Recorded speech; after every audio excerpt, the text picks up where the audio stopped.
directeur. C'était jusqu'à ce moment que j'ai pas compris que vous avez les deux têtes. Pour moi, je suis arrivé au Maroc il y a 6 mois, mais je pense que j'ai déjà établi les meilleures relations de travail avec monsieur le directeur, parce que la coopération allemande travaille dans beaucoup des secteurs, des axes prioritaires, et c'est toujours un grand plaisir de travailler avec vous.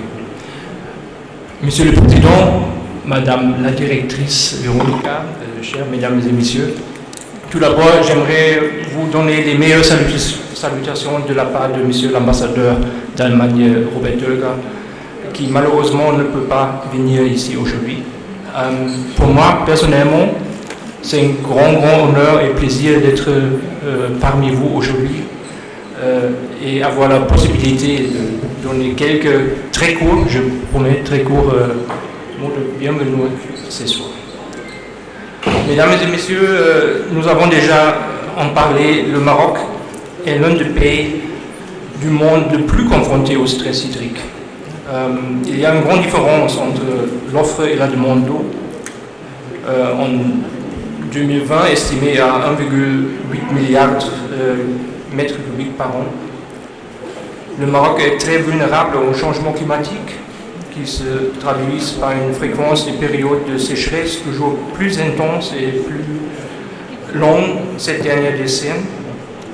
Le Maroc a connu une diminution constante et absolue sur ces 60 dernières années, et la disponibilité en eau en 1960, c'était environ 2560 mètres cubiques par personne par an.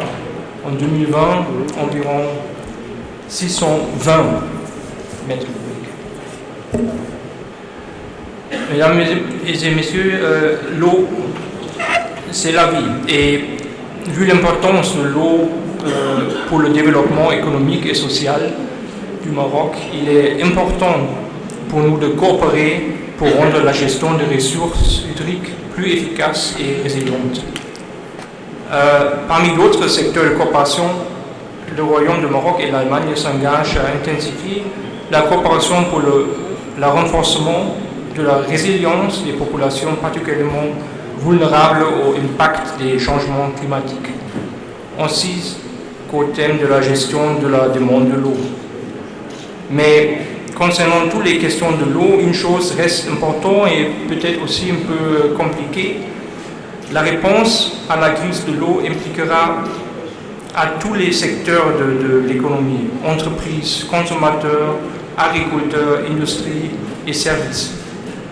Pour ça, on a besoin d'une bonne gouvernance et il reste quelques travail à faire, pas seulement au Maroc, apparemment, aussi dans tout le monde, parce que, comme vous le savez, avec des 29 degrés au milieu de février à Rabat ou Casablanca, le changement climatique ne connaît pas des frontières. Et avec ça, je vous remercie pour votre attention et bonne continuation. Merci.